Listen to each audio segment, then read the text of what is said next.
Local Outbreak with IPMNation.com. Hey everybody, welcome to this week's Local Outbreak on IPM Nation and 100.1 The Planet. Matt Connerton from IPMNation.com here with you. We're going to dive right in as quickly as possible because I had the privilege of sitting down with Stephen Whittemore Collins, who is a songwriter, and he's finding some sudden and unexpected success, and we had a great conversation, and we talked for a long time. So I want to make sure we can get as much of this as we can in, because we're not going to fit the entire discussion into the show. It was a great conversation. We'll post the full interview online. But also our friend Gonzo, Michael Gonzalez, who is a visual artist, also sat in for the discussion and helped to interview Steve. But let's jump right in. Here's the first part of my interview with Stephen Whittemore Collins. Steve Collins is here. How are you, sir? Hey, Matt. Great. It's nice to be here today. Welcome to the show. Thank you. And but you are known musically as Stephen Whittemore Collins for people looking for your music online. That's correct. I have such a common name, it would be tough to find me. So luckily I have a unique middle name. You do have a common name. I don't have that problem. Matt Connerton is a very unusual name. There's only one other Matt Connerton in the state of New Hampshire, and he's my uncle. Oh, wow. Yeah. You're in good company. That's right. As you can see, my family, not terribly creative with naming people. But yeah, so we've got a couple great songs we're going to play today. We're going to play this track, Grieving You, which is just really beautiful. And then we have another song that we'll play a little bit later, but we'll give this a listen, and then we'll come back and chat for a bit. How's that? Sounds great. Thanks. All right. So we'll go ahead and we'll play this. This is Grieving You by Stephen Whittemore Collins.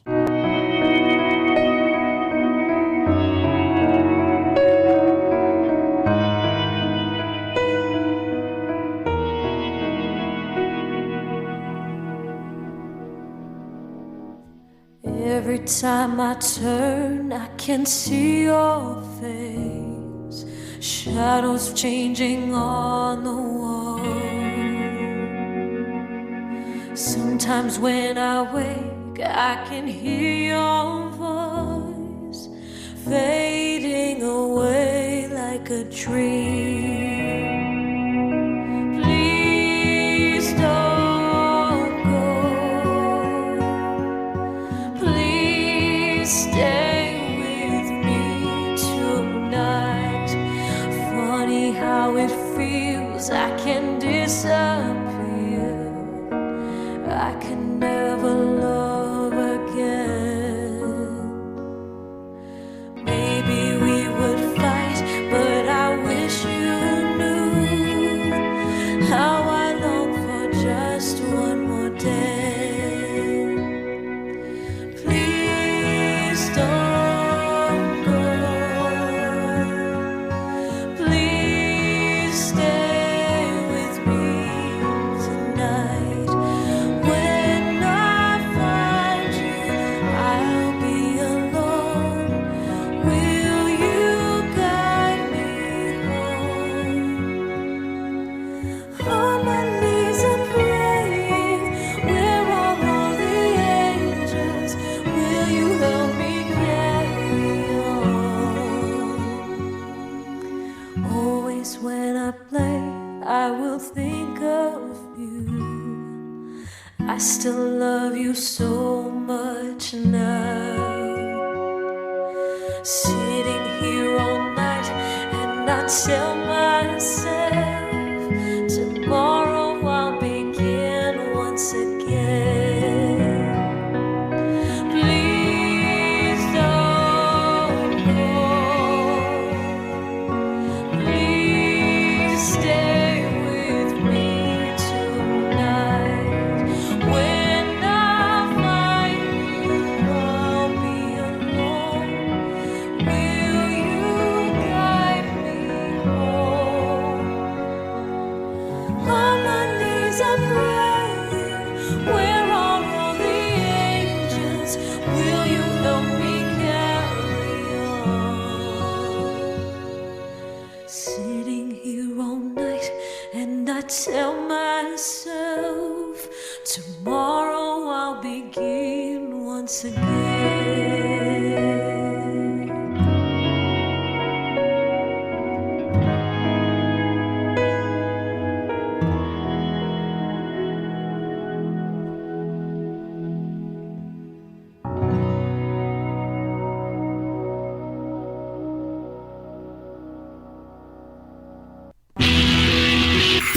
Local Outbreak with IPMNation.com. This is Local Outbreak on IPM Nation and 100.1 The Planet. Here's more of my conversation, along with Gonzo, with Stephen Whittemore Collins. Wow, that is beautiful. Grieving you from Steve Collins. Great, thanks, Matt. Thank you. Absolutely. No, that's obviously that's not you singing. I was going to say that isn't me singing or performing. There was much more talented people than I that were doing that. You know, it's an interesting story of how I met them. Yeah. Well, you're getting some love in the Facebook live chat. Jenny is in there. She says, "Wow," in all caps. Shri T, who that's a new name in there, says, "Beautiful, sweet." Yeah. Wow, thank you. This is someone you know. Shri T also says, "Hey, Steve." Yeah, I do. I do know who that is. Oh, very good. Very good. Yeah. For a long time. So that is Grieving You. Stephen Whittemore Collins, if you're looking for him online. Tell us about the track. Okay, sure. It's it's an interesting story. I'm not a musician by training or trade. I'm a guy that has feelings, like to write, like anybody. Yeah. In today's day and age, you don't necessarily need to do some of that stuff. So yeah, what had happened was I've taken classes, with Don Sani down in Nashville a bunch of times, through the years, and he showed me, some guitar, basically. So who is this? Is he? He was a teacher. I bought a guitar. They said, "Would you like some lessons?" They gave me his card. Oh. I gave him a call. I went in, and he showed me how to play some basic guitar and fingerpick, and I enjoyed it. And then I stopped playing. And then a couple years ago, maybe it was 2 or 3 years ago, and most people don't know it. Like my friends, I don't tell anybody. I don't feel I'm a great singer. I'm not particularly gifted, and and so 2 years ago, I was playing guitar. Even my wife doesn't hear a lot of it. I'll do it at night in privacy. And somebody called, and they were like, "What are you doing?" And I decided to say, "Hey, I'm playing guitar." A friend, very good friend. And they said, "Can you send me something?" And for some reason, I said, "Sure." And, I sent it to them, and they were like, "Wow, this is really good." And I'm like, "Come on, you're serious," sort of thing, that whole not believing. And they like, "Send more." I'm like, "I don't have any more." Yeah. And so I sent more, and they said, this thing could be on the radio. It's really good. And I'm like, "Are you serious?" So I sent it to my brothers, and they're pretty honest. Yeah. And they said they had to listen to it a couple times. They didn't know it was me. So long story short is this friend happens to be in the entertainment business, and they have a family. So they had gotten out of it for a while, and they just got back into it. And they do some independent film productions and play productions and things like that. And so they were like, each time we spoke, our kids are the same age, we reconnected. And each time they spoke, they kept saying it. So I'm like, I can write them. Like, I don't really know what I'm doing, but I can write them. And so she said, in the reconnecting, she talked about her brother Matt. And that he had passed away in the interim from the time we had spoken when we were younger, and we reconnected. Yeah. And he died from drug addiction. Yeah. Substance abuse. And she told me the story, and I get choked up even thinking about it. That it was starting off with painkillers and going through that track of like it takes a couple years before you even notice that something's happening. Sure. Gregarious, smart, has a lot going for him. He's going places, and he got into that. And then, it progressed to different things. So, how old was he? Do you know? He was 32 when he passed. Oh, he was 19 when he started. So, and like his family, like his father, like, it's like, what do you do? Like, after he passes, like, could I have done more? Should I have done less? Like, did I enable? Did I not do enough? Yeah. And everybody second guessing. What do I do? Yeah. And I also have people in my own life that, have suffered with addiction, and some, have passed, and some have made it and recovered. And now I'm helping a lot of people. Yeah. They've come out the other side. But when you see them go through it, you know them when they're young, and then they become almost like a wraith. They become like black tar, and the disease of self-centeredness, and people say, oh, it's their choice. But would anybody choose to lose your family, your friends, your job, your property, your health? And then the drug itself doesn't even satisfy you in the end. Like no logical person would ever do that. Right. And so it was a topic that resonated that I didn't even know. So that night it happened to be that I just picked up the guitar, and I usually don't have a melody or anything in my head. I just stopped playing, and then I listened to it later. So I did that night. And when I did it, I noticed that I just, I don't know if I imagined that he was there or what it was, but I basically was just a recorder where I played whatever the melody was and whatever the words were, and I went to bed, and I woke up the next day, and, I usually forget them right away. Oh, no kidding. Yeah, and then, like, the next day I woke up, and I listened to it, and I was like, that actually didn't sound too bad, and so I cleaned it up some. Yeah. And I sent it to my friend. I hesitated because I didn't want to bring up pain or anything, and I sent it just on an iPhone. I don't have equipment or anything. It was just an iPhone recording, and I sent it to the friend, and the friend really got emotional, and it meant so much. And so she sent it to her father. He's been like a president of companies before and everything, and he broke down too. From what I understand, he's a decent man, and so I sent it to other people. And the ones that were recovering substance abuse felt like it was them, right? So it's a topic that everybody's lost somebody in life. Oh, yeah. And the difficulty of losing that, especially to suicide, drug addiction, anything. Anytime you lose somebody, it's like, how does it feel? And so the song wrote itself. I'd like to take credit for it, but it came from wherever. Yeah. And it elicited feelings of what it's like for any of us to continue going on with that pain. I have to ask you too. Had you written anything prior to this? Yes, just like I said, like I'll make just like that. I'll sit at the guitar, I'll do it, and then it just gets lost. It's just kind of okay. Yeah, so it was just for pleasure. It wasn't for anybody. A couple siblings through the years, I'm like, hey, look at this. Like I didn't even know I could do it. Yeah, I'm like, hey, do you think this is any good? A couple, but like I said, most people didn't even know that I do that. Yeah. So this was the first time you actually wrote something that you were kind of serious about, and yes, exactly. It was the reaction to it that I realized because I started sharing it more. Because I feel like, and I guess it isn't true. I feel like I sound like a dog pretending to be a cat. You know what I mean? Like I don't feel my voice is that great, and I'm not super competent on the guitar, but I can do enough. And if the lyrics and melody are there, it's enough. Yeah. So this person, my friend who's in the industry, knows me and knew it was a matter of confidence. Okay. They called me up one day and they're like, would you? I talked to somebody that's a voice coach, and that's all you need is to go down. Your voice isn't that bad. You just need to go. Yeah. I'm like, all right. I just said yes, man. Right. All right. I'll see what happens. And I go down, and who is the person? But it's somebody named Cynthia Gibb, who is a person in show business. She's done movies and TV shows. And she was Karen Carpenter in the Karen Carpenter Story, and she was successful. So it's like, oh my God, like I'm meeting with this person. And did you not know until you got there? She told me right before. Yes, I knew who it was, but I didn't know Cynthia. I didn't look her up before I went. Yeah. I just, she was somebody. She was in a soap opera. Like my friend kind of downplayed what she was in. Okay. It was after the fact, and after I met her, thank God, because I would have been even more intimidated. But right. She's a lovely person.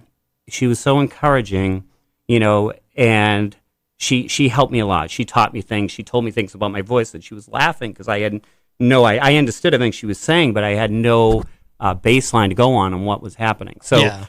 So it was pretty funny. And so at the end, she said, okay, I left time for your song. So my friend had said that I'm a songwriter to her. Yeah. So she doesn't know any different, right? She doesn't know I'm a slouch on the couch, just a regular person doing this. And so it's like, okay, so I'm just going to go for it. And so I sang the song.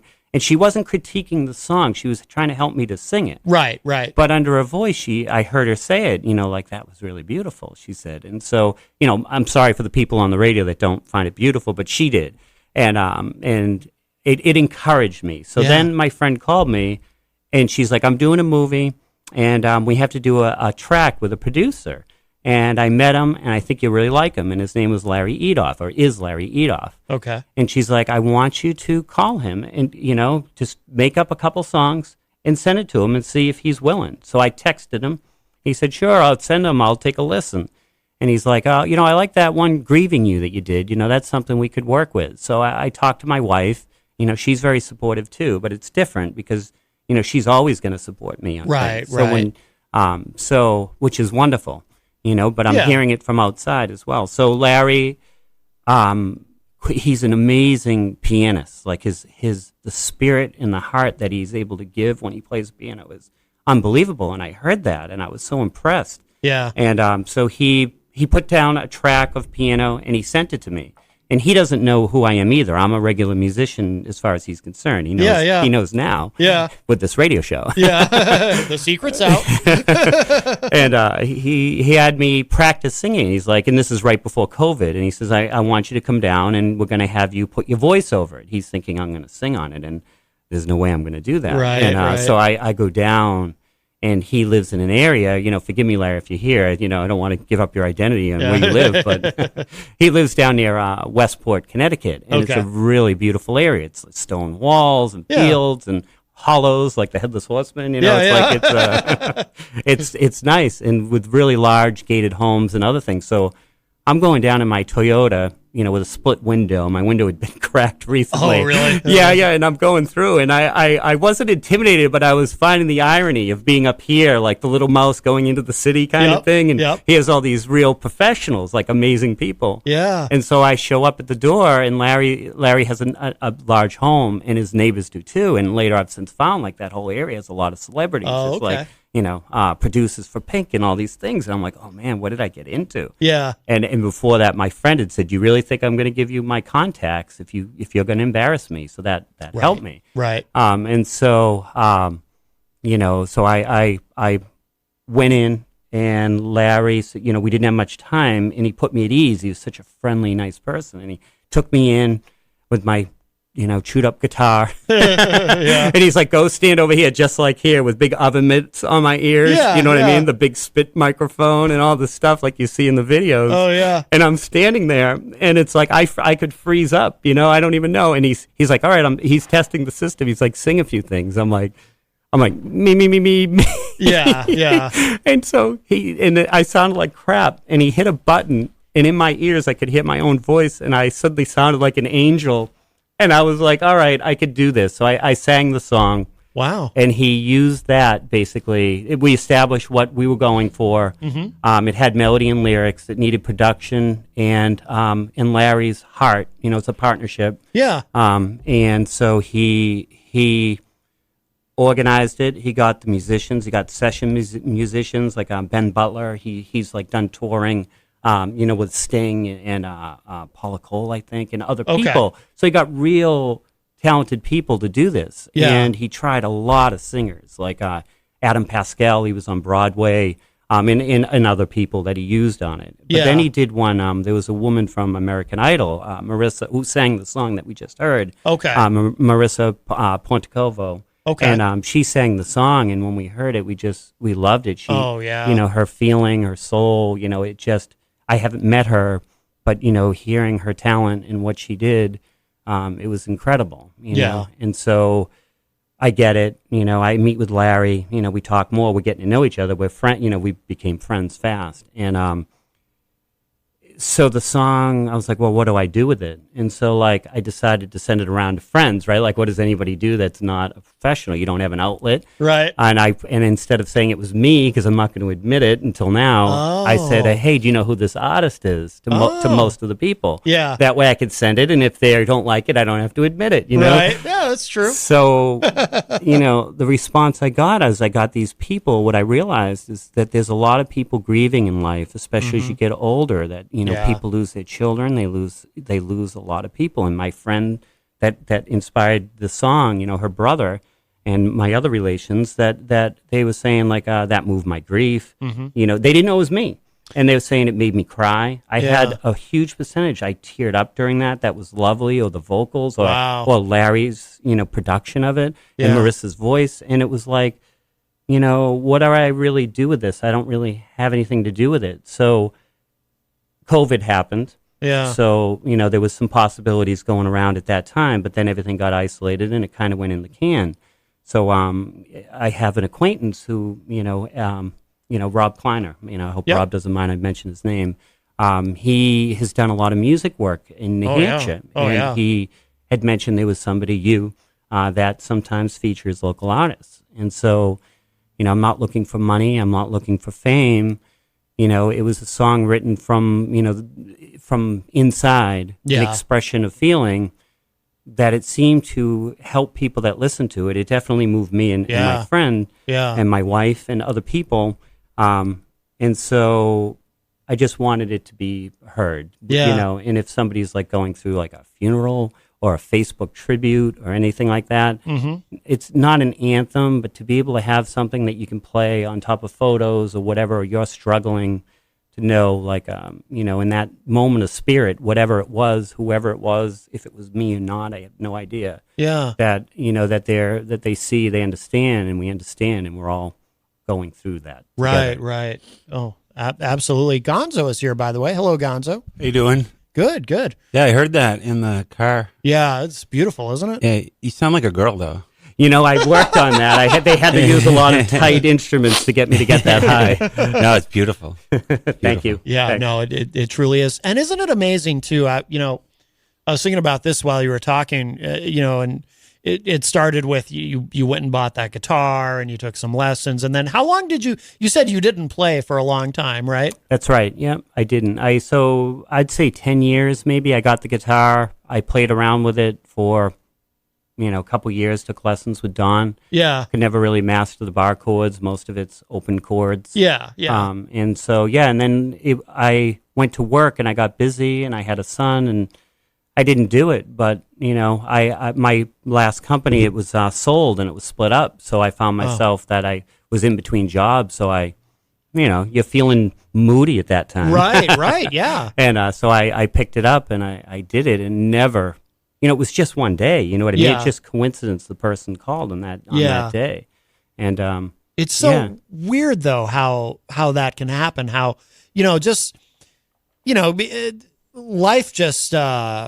It's so hard to articulate, but I do think about this kind of stuff, how, these things, these moments, these decisions that we make and the potential consequences of them that we have no idea in the moment. Like, obviously, when you bought that guitar and you signed up for those lessons and you had no idea that all these years later, you'd be at a vocal coach session with Cynthia Gibb, for example. You know what I mean? Like, when you really think about it and you think about all the steps that lead to what, this moment, it's kind of wild if you do. I don't know if you ever really do that. Like, I do that a lot.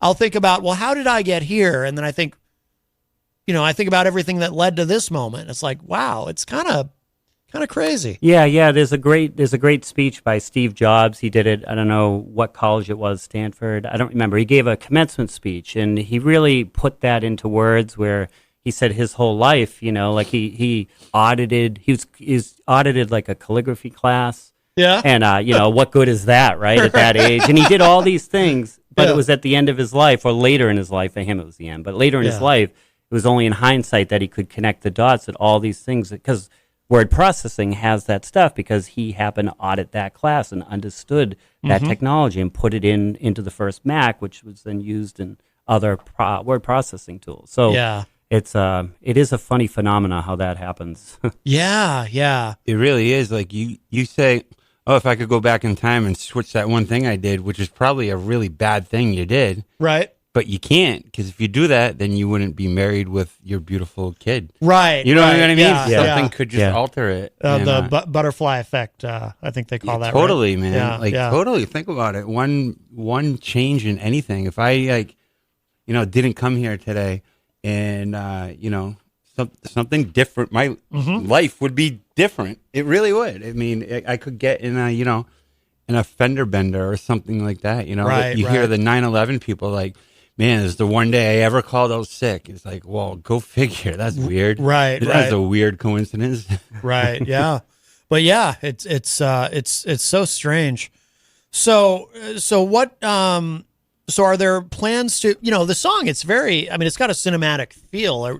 Are there plans for it to be used in a film or? Well, that was the idea. It's not a customer. I don't have a customer or anything like that. But when Larry and I sat down and spoke, it's like, where would it most belong? Yeah. That was exactly the effect that he was trying to do, was to, make it possible to be able to sell that. There are people that buy that stuff. There was before COVID a lot of production going on. Yeah. Something like that could have a home in a place like that. So he would help put me in contact with people that you can get it in front of them for consideration and possibly to do that. Yeah. Yeah.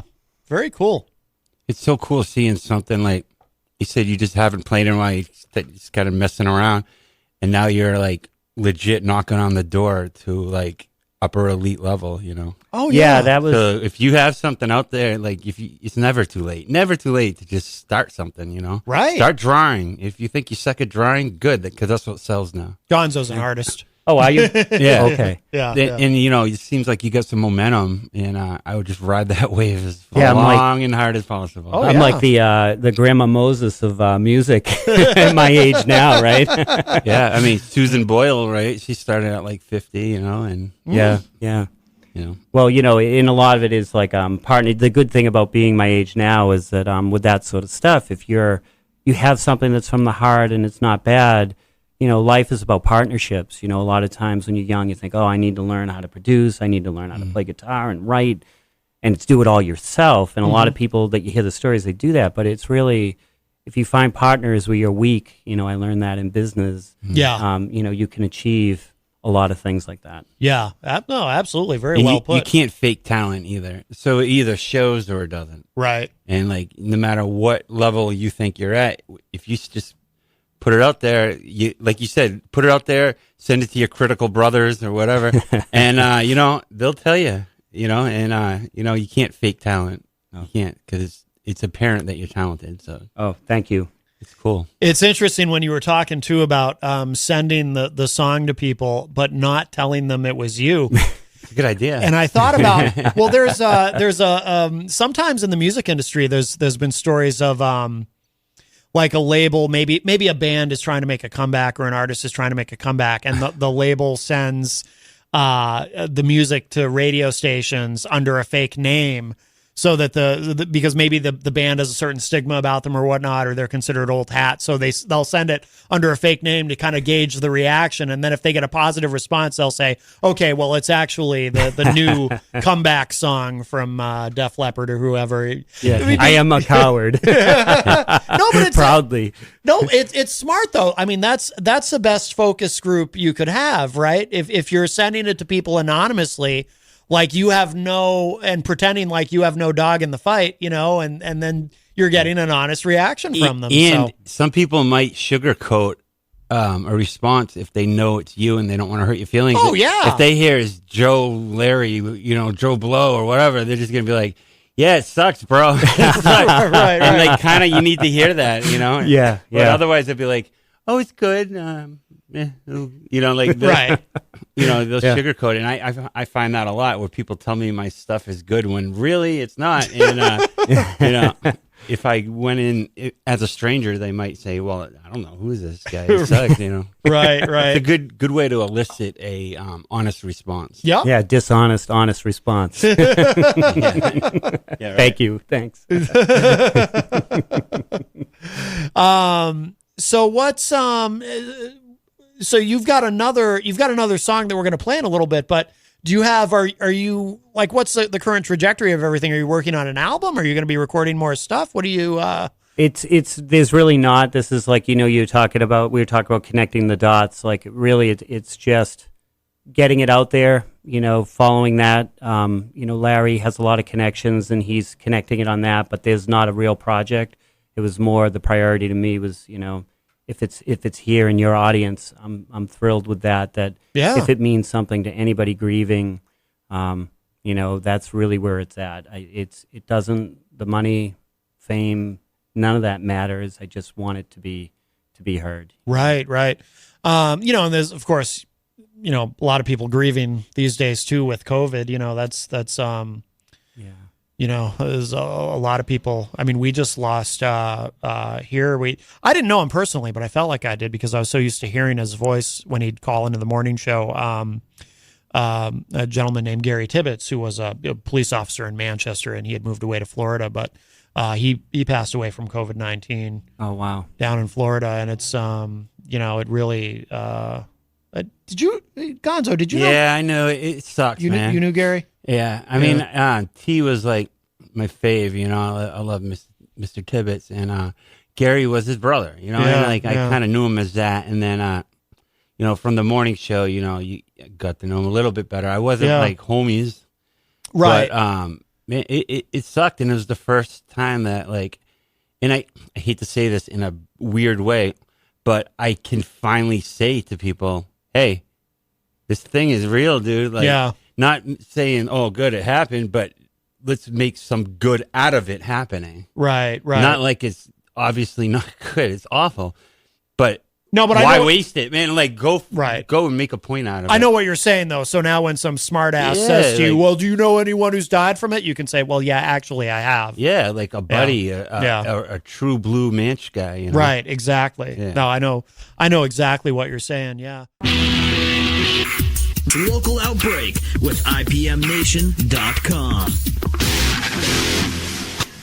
Welcome back. It's Local Outbreak on 100.1 The Planet and IPMNation.com.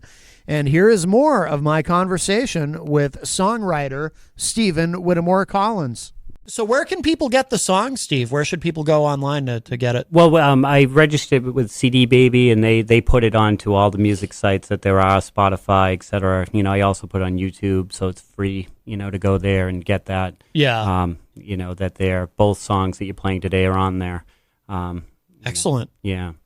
And are you working on more in the short term? Or? Yeah, yes. Now there's momentum with it Larry, Larry and I have developed a good relationship. Yeah. And he's found some singers. Like the next song is Robbie Rosen. He was also a finalist in American Idol. Oh, wow. Okay. Yeah. All so right. His voice is like, you could give a terrible song, it's like, Twinkle, not the Twinkle Twinkle's bad, right. But, he'll make it sound great. So, yeah. Now there's an avenue, only, and the rule is only if it's something that moves the heart, right? I mean, you can, how old am I? Am I really, going to do pop music and that sort of thing? Maybe I am, but it's like, if I get the feeling when I play it, and it's good, and the lyrics are good, and Larry likes it, and a couple other people that I trust in my life, if they all like it, then we just move forward with it, and we figure out after where it goes. If it's good, it's good. Yeah. It takes care of itself, like this one. There was no plan with this. It just was a bunch of steps. It just happened to be. Oh, yeah. Well, and who knows? Maybe you will end up writing some pop music. I mean, because your age doesn't matter as far as writing. I mean, these pop superstars, they most of that stuff is not, they didn't write it themselves. And if you continue to move forward with your career as a professional songwriter, as you're doing, who knows? It's not it is outside the realm of possibility. Someday you'll be writing something for Kesha or somebody, Well, that would be something. It is possible. Yeah, I was gonna say Taylor, but she writes her own things. Taylor Swift, yeah, she writes her own stuff, and maybe Kesha does too. I don't know, but I mean, she does have Jack Antonoff help her out on a couple songs. Sure, yeah. Shri T in the Facebook live chat said this song was both heartfelt and hopeful to me. A message that resonates with so many. That angel quality came through. Oh, that's very nice. Very nice. So tell us about this other track that we're going to play.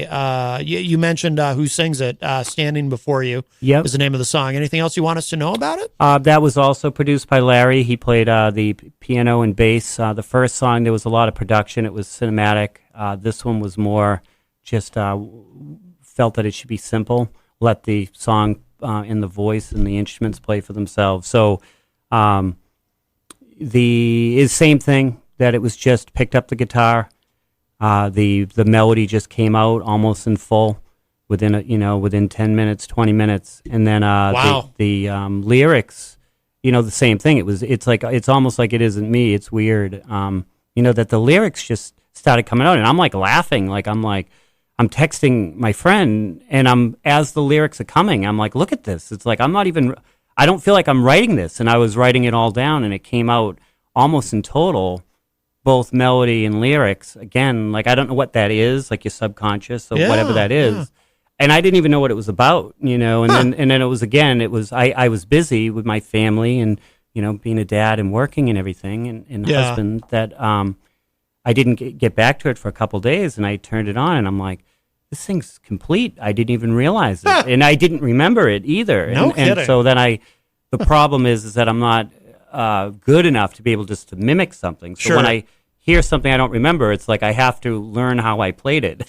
Oh, okay, yeah. And so I sent it to the people that I sent it to, and they said the same thing. I sent it to Larry, and he's like, let's do it. He gave me the friend discount, Yeah. He's like, let's do it. And it's like, he's busy. And it's like, when he likes something, he drops it. And that night I had the piano down, and within a couple days, the whole thing was done. And Robbie, he's like, oh, this guy Robbie, he's a great singer. He's soulful.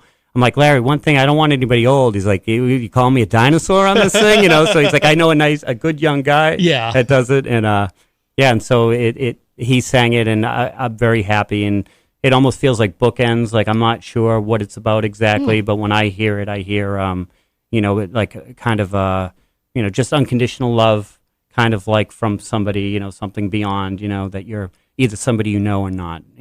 I always hated the pretentiousness of an quote artist talking about their own stuff. Yeah. So I really hate that part.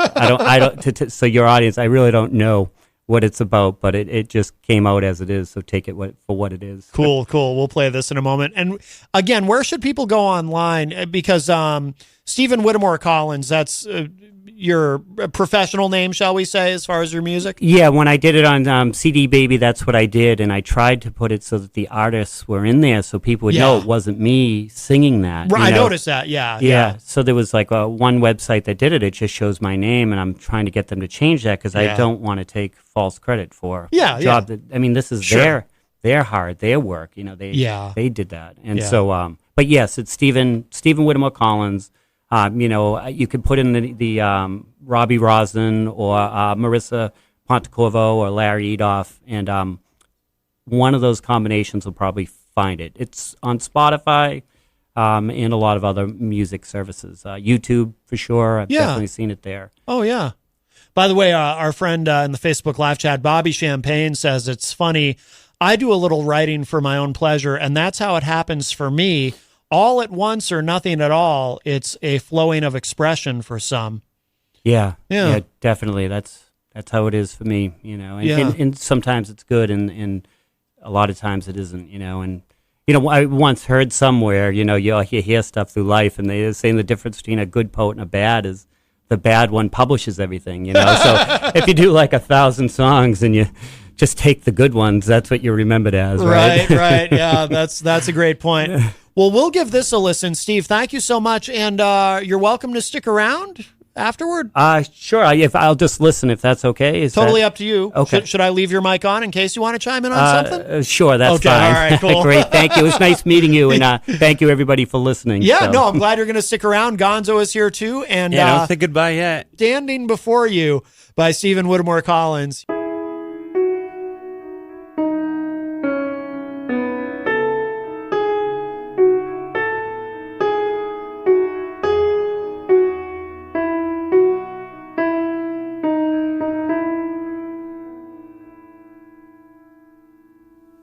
When the night begins and you're standing there, if you call my name, I'll be on the wind, flying through the sky like a bird of prey. I'll be hard to see, but you know I'm there. Will you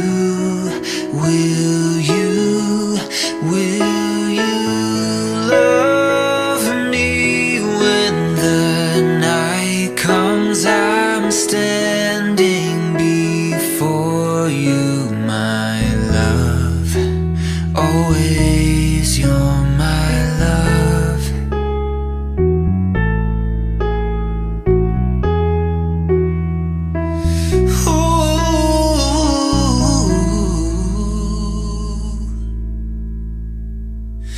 When the journey is done and you take that breath, I'll be there with you until the end.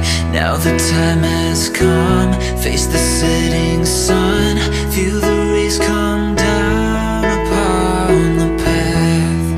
Will you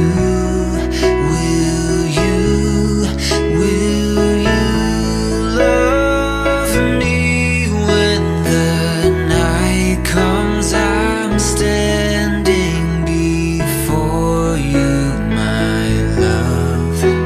Always you're my love.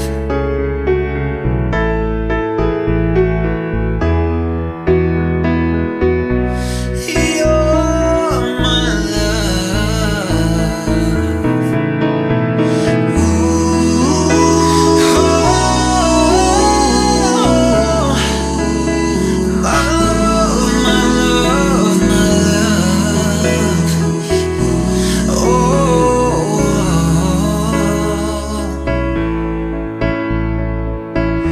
Open heaven's door, will you let me in?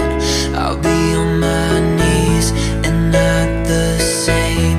When the water dries and your lips are stained, I will look at you, I am not ashamed. Will you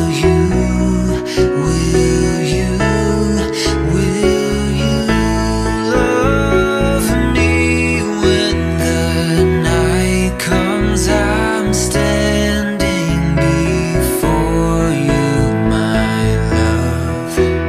Always you're my love. You're my love. Oh.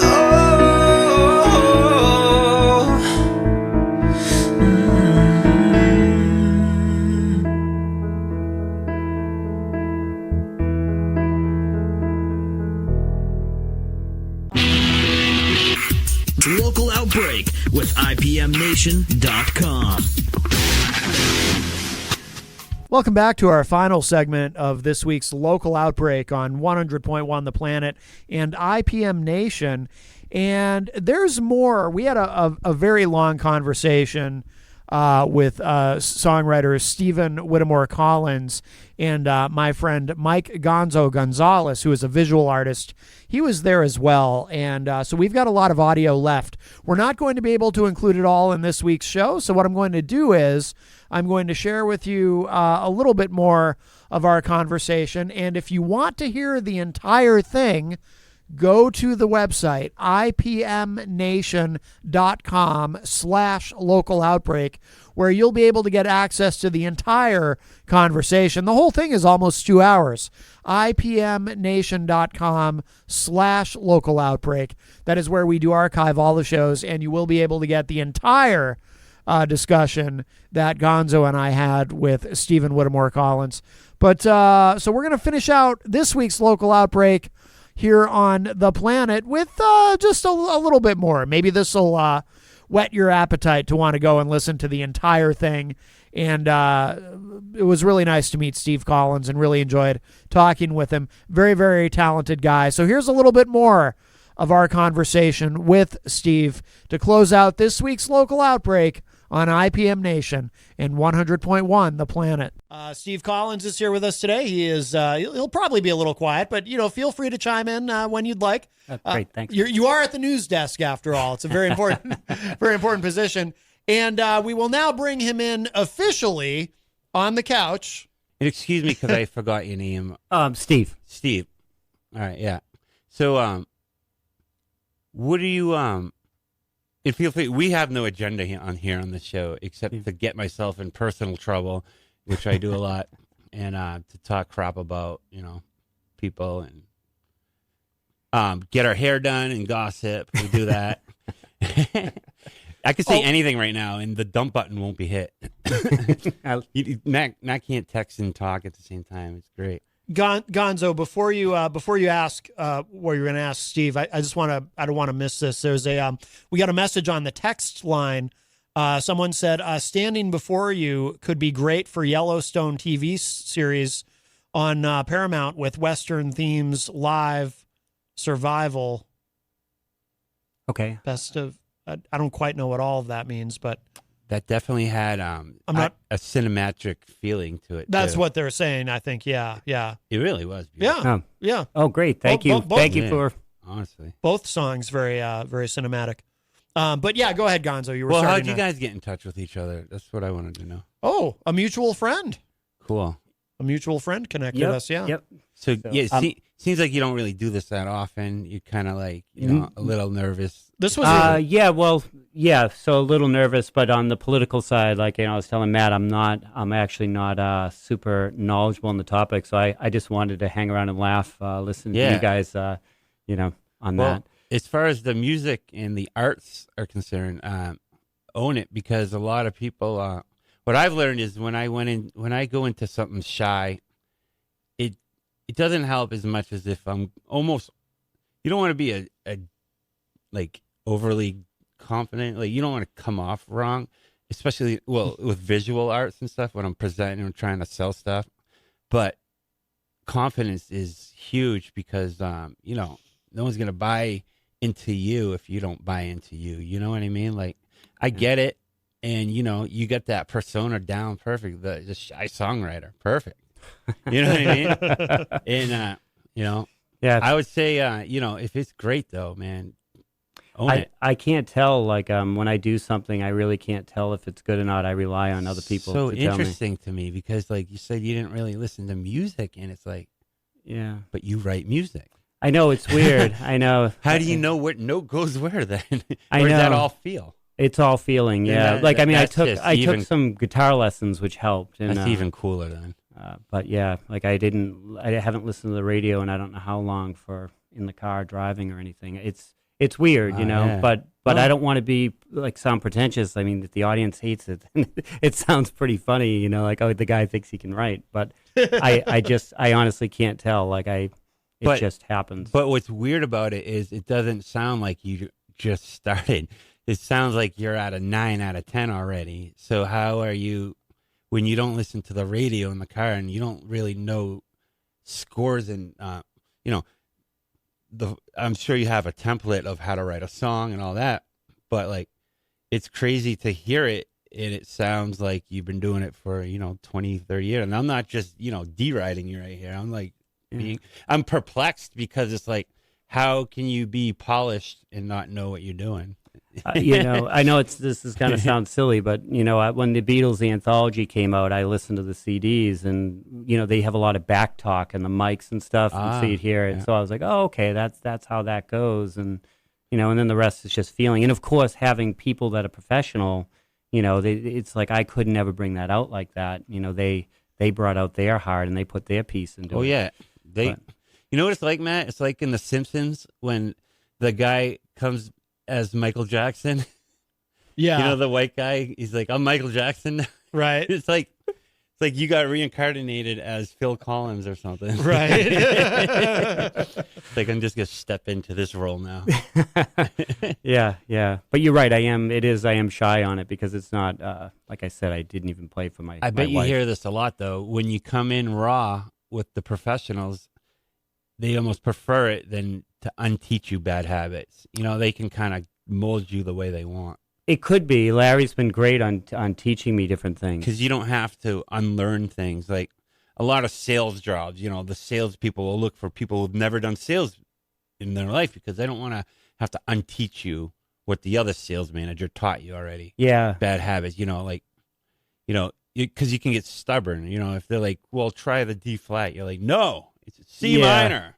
That's a really good point. That actually did come out. That for me, I look at it, the 15-second test. Like, you don't need to know anything about music. Did you want to shut it off after 15 seconds? Then throw the song out. As a visual artist, that's called the thumbnail test. Oh, okay. So you can take a step back, and if you take 15 of my paintings and you put them all in tiny thumbnails, are you going to change to the next website right away? or are you interested? Because that. Oh, wow. Same. Yeah. Yeah, that is. It's the same thing. I never heard that. That's interesting. Yeah. I mean, it really is crazy. Like the attention span and everything. Like, yeah. I mean, a lot of people will just change it right away if it doesn't get you. Yeah. That's why they say like stand-up comedy, a comedy special, they'll start out with a banger right away. Yeah. And then they'll end with a banger, and then they'll get you, because people will literally hit the Netflix exit button on to the next, Yeah. That's the kind of world we live in. Oh, interesting. No one's like, I think I'll hear him out. I know. I mean, I hate that myself, but that's why I'm scared. Like, if I can't tell what's good and not, luckily I have those people around me that have good taste. Like, I can't tell why one color, you're an artist, right? I can't tell you why two colors don't go together. Like, pink and orange. I don't know if those go together or not. I don't understand that. I don't know why that doesn't appeal. So I rely on others to tell me, they understand it and I don't. Yeah. Well, in my bio on my website, I literally wrote F the color wheel. I hate the color wheel. So I think pink and orange look great together. Oh, all right. But there are rules that people are following. Like, they will literally follow the color wheel by a T. So what is the color wheel exactly? The color wheel is like a pie graph, and you'll have blue, you'll have your primaries, and then you'll have your secondaries. But then across from blue is like, I don't even know, but that's what matches up with blue. So magenta has to be matched up, and there's a couple like that really don't make sense. But I guess the rule of thumb is don't mess with the color wheel. But color blocking and color clashing, that's what I like to do anyway. I like to. Yeah. Who wants to conform? Right. Exactly. I mean, it seems like the whole point of art is to not conform. Not the you whole would point, think that. but You would think. I mean. Well, the whole point of art is to to launder money. Oh, I didn't know about that. Oh, that's the big time. Yeah. Oh, wow. If you're buying like a $3 million painting. Okay. You're basically just laundering money. Oh, I gotcha. You have your celebrity artists that could just take a poop on a canvas and sell it for X amount of dollars. Yeah. Doesn't matter what they wrote because they're celebrities. And then you have your middle grounds, and then you have your people who die trying to make it. Mm-hmm. Like Van Gogh died trying to make it. Did you know that? Local Outbreak with IPMNation.com.